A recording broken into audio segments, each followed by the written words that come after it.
Hello, my name is Tara Brabazon. I'm the Dean of Graduate Research at Flinders University, and welcome to vlog 152, Transfer. Yes, this is the second vlog in our single word vlog series, and this one has come from many requests from students, and we're using the word transfer in two different ways.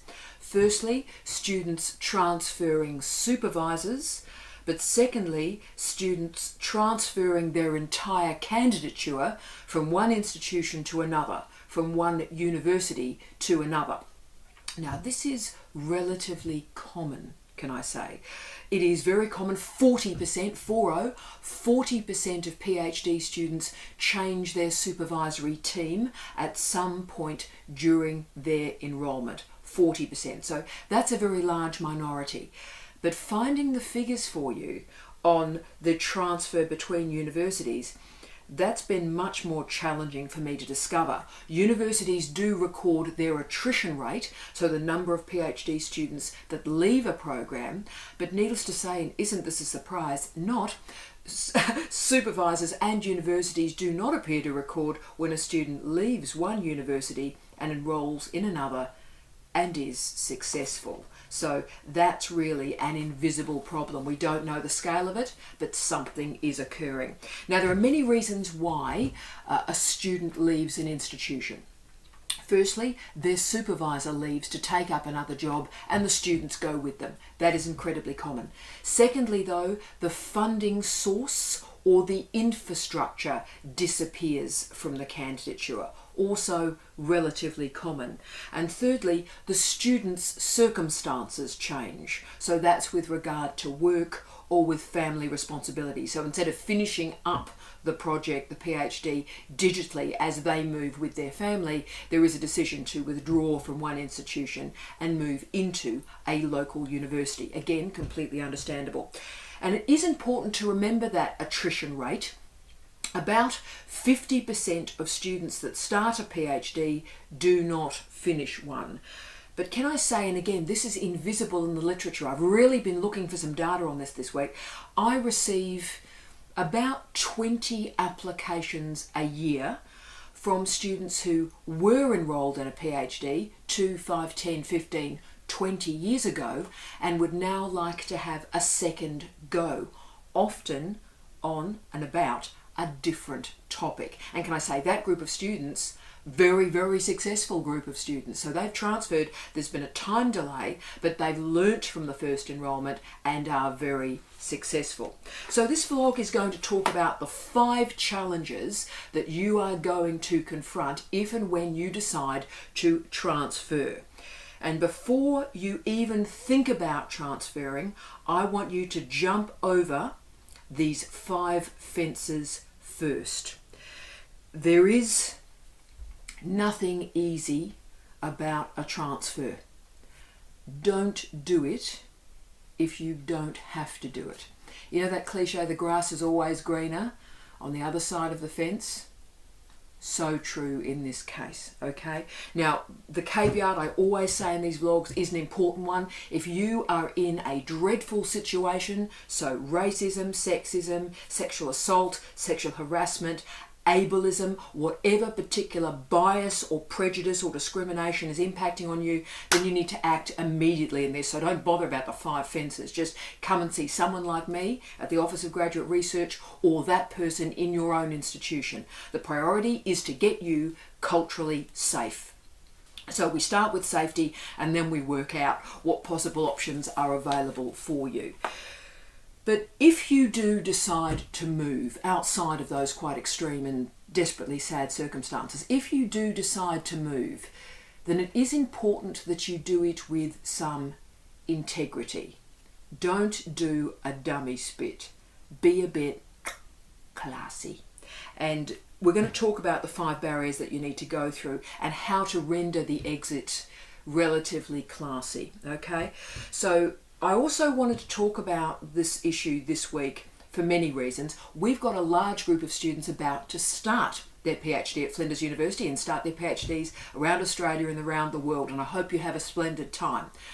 But for the men and women who are about to start, I would like you to consider the 5 issues that I'm going to discuss today, because I want you to get these issues sorted out right at the start of your enrolment, because things go wrong here. And even though I hope and certainly pray that you don't end up transferring, right at the start, it's important to prepare yourself for any contingency and any problem. And these 5 variables are a great checklist to work through right at the start of the candidature, let alone when things get a little bit crunchy. So, number 1 fence. Don't transfer if you don't absolutely need to transfer. So, if you're a bit unhappy, if the PhD is not as fabulous as you thought it would be, that is not a reason to transfer. You know what? A PhD is difficult. Aim to get it finished. Don't aim for happiness, aim for satisfaction through completion. So if you transfer, you are going to need to find a new supervisory team. And I'm going to tell you some really dark and difficult truths about doing that this week. So I'm not going to pull any punches. I'm going to tell you some truths for you to ponder. You can always disagree with me, but let me lay this out there. When you take on a student as a transfer student, it is incredibly difficult supervision. This is not a pleasant experience for the supervisor. The most pleasant time to be a PhD supervisor or research master's supervisor is in the first year. It's all very exciting. Oh, what's the design? New ideas, bubbling with joy and excitement. This is fantastic. The first year is brilliant. Transfers don't happen in the first year. They happen middle of the second year through to the third. So what's occurring at that point? Your research methods haven't worked. You've got a flawed data set. You've got no real sense of the theory at all, or there's a deep systemic problem in your research, okay? So we as a PhD supervisor looking at theses like this feel a lot like we're in an emergency ward, that we're doing PhD triage. So don't think, oh look, I'll transfer to a new institution and I'll be incredibly popular. It's like, no, if you're expecting enthusiasm with the transfer, you will be disappointed. And let me tell you why. When I take on what's often called a rescue supervision, a student transferring from one supervisor to another or one institution to another, so a student is sitting on the other side of a desk from me, and I look at that student and I'm thinking of taking that student on, I know at least 2,000 hours of my life are going to be taken trying to get that student through. So I know taking that student on is going to cost me. And what it costs me, just in terms of research time, is 3 or 4 refereed articles that I could have written and half a book. So you can see the cost from the supervisor of taking on these students. So remember, the overwhelming majority of supervisors gain nothing from a transfer, except, and it's an important bit, the satisfaction of helping you as a student progress and graduate. That's important, but is it enough? Because you are asking a supervisor to make an incredible sacrifice that impacts on their career, in terms of me not writing books, impacts on the money that I make. So this has a real consequence. But therefore I recommend a different type of selection for you if you are going to transfer. There are particular types of supervisors who are really enthused to take on such students, and the reason is they need completions. They need quick completions. So let me tell you another hard truth. I have never and will never hire anybody in a level C job, that's a senior lectureship job in Australia, principal lectureship job in the United Kingdom, or to a tenure track associate professorial stream in North America. I would never hire anybody into those posts who has fewer than 10 PhD completions. So that's how seriously I take that. So it really blocks the development of your career if you don't have a certain number of PhD completions. And the issue is, in some areas, and indeed increasingly many areas, PhD students are rare. So you can see what's happening. So if you find a fantastic early career researcher or mid-career researcher that's interested in pushing on, then that transfer is valuable to that supervisor no matter how much time it takes, because it adds a line to their CV. It stops the blockage of a lack of PhD students. Now, for most academics in these incredibly selfish times, and it breaks my heart that I'm saying that, there needs to be something in it for the supervisor, right? Not just for the individual, not just for the institution. There has to be something of benefit to the supervisor. And that leads me to the second point. Really important on this. You need to make a case about your value to the new institution. So you're going to have to make a case, not just assume it's all going to be okay. You're going to have to explain to the institution and explain to the supervisor what you're going to bring to that environment. The institution, the supervisor, will not accept you if they think your project is fatally flawed or you've got something serious going on. So when I consider taking on a new student, either as a supervisor or, can I say, as the dean at Flinders University, I do a few things. The first thing I always do is I ask to see everything that the student has written. So every chapter, every document, I want to have a look at the calibre and the quality and the scope and the scale of the work. And I know what I'm looking for when I'm looking at this work. I'm looking at the scale, the scope of the reading list, the bibliography. What has the student read? And I will often ask questions about that reading to that student. And in many ways, I assess the transfer candidate almost as if I am an examiner. So yes, I look at the bibliography reference list. I check your academic literacies. So wow, can you reference? But also, can you write? Do you have a sense of methods, methodology? Do you have any sense of theory? So I look at the work first. Then I look at you and I conduct an interview with you, either via Skype or in my office. And again, I know what I'm looking for. I ask questions like, what has gone wrong in your previous institution? And if I have a sense as you're answering that question that you're blaming everybody else in the former institution except looking in the mirror, then I will read that as a profound problem. Remember, if things have gone wrong, that's not a problem. I know that.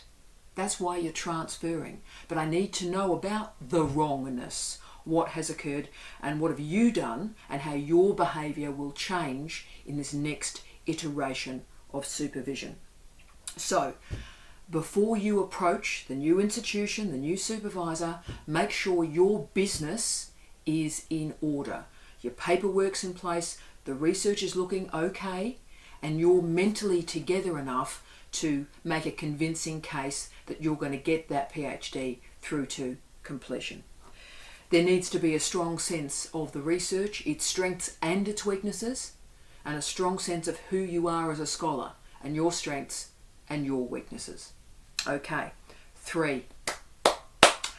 Oh yes, intellectual property and controlling your data set. I cannot begin to tell you the scale of the problems that emerge when a student decides to transfer to a different university. Supervisors do these enormous dummy spits, right? So the student goes, supervisor takes it personally, they feel a bit of shame, a bit of blame, they feel like, their colleagues are looking at them oddly. Again, people move for all sorts of reasons, but supervisors, a lot of them, take it personally. But instead of actually, acknowledging those emotions, looking in the mirror and saying what went right, what went wrong, how can I improve it next time, they lash out to the student and say, that is my data set, and that project that you think you're doing your PhD on, that's my project. Yeah. So the argument becomes then, what does the student own, and how much of that material can they move to their next institution? Now, the Australian legislation is really clear. Australian higher education has a lot of problems, but it has some great stuff too. And one of them, for which I'm incredibly proud, is we have an Australian Code of Research Conduct, which is magnificent, and profoundly brilliant authorship policies at a national level. So you have control. As a student, you have control of your IP, your intellectual property, unless you sign it away. So let me state that again. The PhD student in the Australian system has control of their IP unless they sign it away. So if you're in an industry project, which is a small number of our candidates at the moment, but in the next 10 years will be an increasing number of our candidates, then you will frequently sign off an IP agreement before you start, in the first week, the first month, the first 3 months. So you've signed something to say, look, this is an industry partnership, an industry project, you're obviously receiving money for that, and your IP is either shared, it depends on the contract itself, but you have relinquished the IP at that point. Now, to be frank with you, at that juncture, you are locked in. You are locked in, and that's why I always say to students that have those industry PhDs, and I love them, by the way, I think they're fantastic and great for careers, but you have to have a really clear sense, get all the stakeholders, if you will, together and say, what is this project? What is the outcome? And make sure there is an original contribution to knowledge, so the research in that outcome, so everybody's call, right? And know that you really have to keep that candidature short and tight, because things go wrong when more people are involved in a PhD. So if you've got the industry partnership, that's brilliant. Finite, keep it tight, keep it clear, and get out of there as quickly as you can. But for the rest of you, which is the majority, supervisors say all sorts of things about what they own and what the students own, and that the supervisor owns the student's IP. Now remember, unless you've signed it away, you own your IP. The warning for our students just starting your PhD, hi again guys, is be very clear and careful what you sign.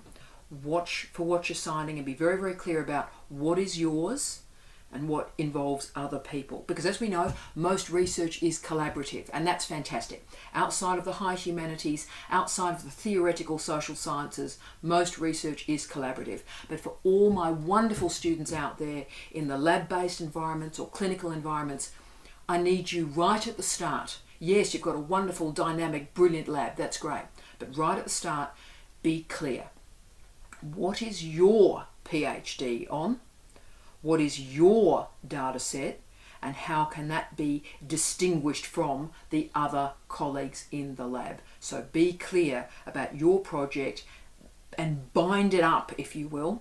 Make sure that's what you're doing, that's what Deirdre's doing, that's what Frank's doing. This is my bit, this is my data set. Get that as early as you can and as clearly as you can. 4. Funding and scholarships. If you're on a scholarship, then transferring your PhD is a profound risk. It is important to remember, I think, that 2/3 of Australian PhD students are not on a scholarship. So for 2/3 of you, this is irrelevant. But for the 1/3 of you that is on a scholarship, there is a risk, and it is a big one, that you won't gain a scholarship at another institution. Assuming that you've got one at one university and you'll get one at another, not the case. Different guidelines and different regulations. And further, in Australia, because of our research training program legislation, the RTP, universities have not much to gain at the moment when we take on an overtime student. So we look at the amount of time you have exhausted through doing your PhD at that former institution before we consider a transfer. But for those of you not on scholarship, you are free So therefore, you are valuable. So pick a great university, pick that great supervisor who has something to gain by finishing you off as well, and change. But just remember, if you're on a scholarship, then you're going to probably financially lose that scholarship to transfer. So think about it. And 5, the last one, the biggie, authorship.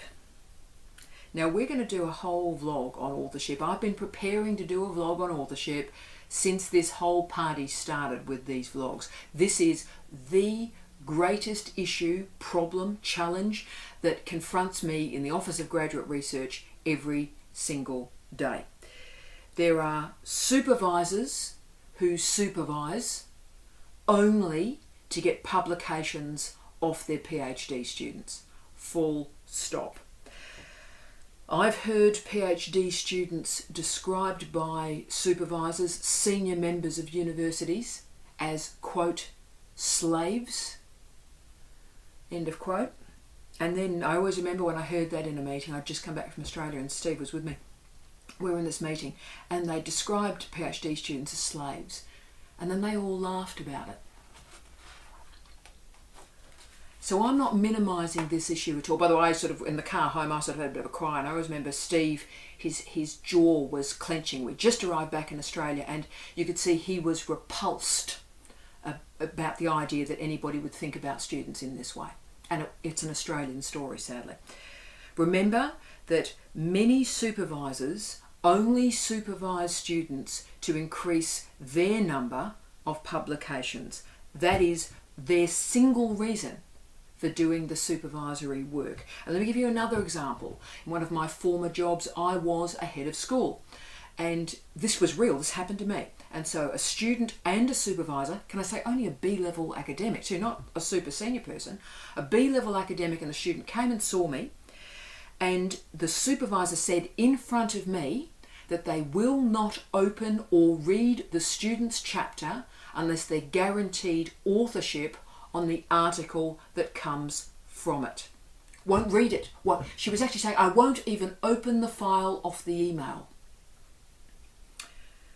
Now this is a disgrace, and this is a breach of the Australian Code of Research Conduct, completely misunderstanding what authorship is within the Australian parameters. But also, can I say, why I was so cross as a head of school is that staff member received workload.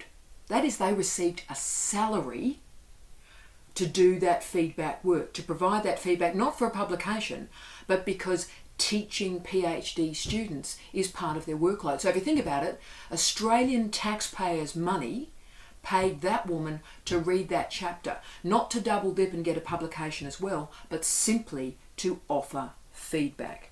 So remember, supervisors, and I'm going to use should, I hate using should, but supervisors should be in it to care for students. Just remember, a lot of them are in it to get their name on publications. But of course, you know where this is going now.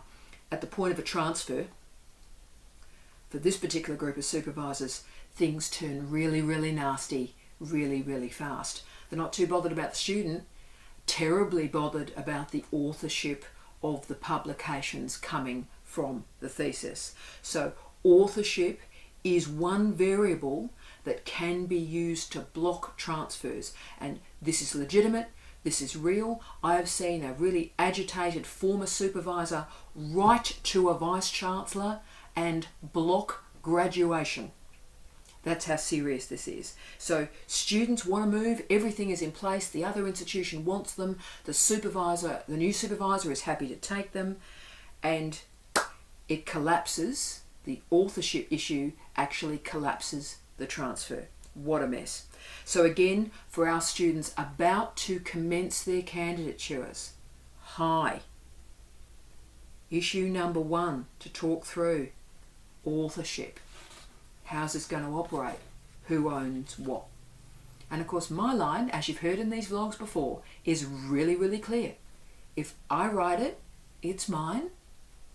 If you write it, it's yours. And if we write it, it's ours. This isn't hard.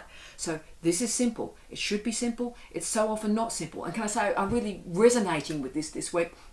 Because this week I have two wonderful students, Sue and Roz. Hi to Sue and Roz. And Sue and I wrote a piece together. So I wrote the first half, she wrote the second half.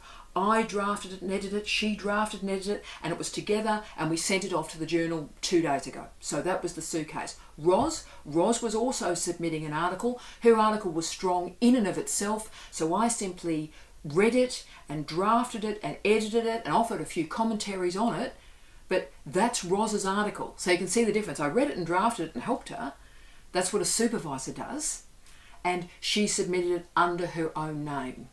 Okay, see the difference? And that happened 3 days ago. Okay, so you may want to transfer. You may have a new institution in place, a fantastic supervisor, but unless you address this authorship matter right at the start, then this is going to block you for the rest of your career. So before you think about picking a supervisor, talk about authorship. Be clear and write down the parameters of that discussion and your agreements in an email, in a formal document. I cannot stress this enough. Get this done early and be really clear. It doesn't matter what you do. If you decide to give it to your supervisor and add names of the supervisor, that's fine. But do it with your eyes open and make sure everybody's in agreement. This will matter throughout your candidature, but it could be the crucial deal breaker if and when you decide to transfer. So, transfers are great. Transfers are also disastrous. But if you think about it, all I'm asking you to do in the vlog this week is claim a little bit of insurance right at the start of your candidature. Assume it's going to go incredibly well, but get these little bits of business organised, because like insurance, you may need it, and yes, you may need to transfer. I wish you love, light and peace. Tea out.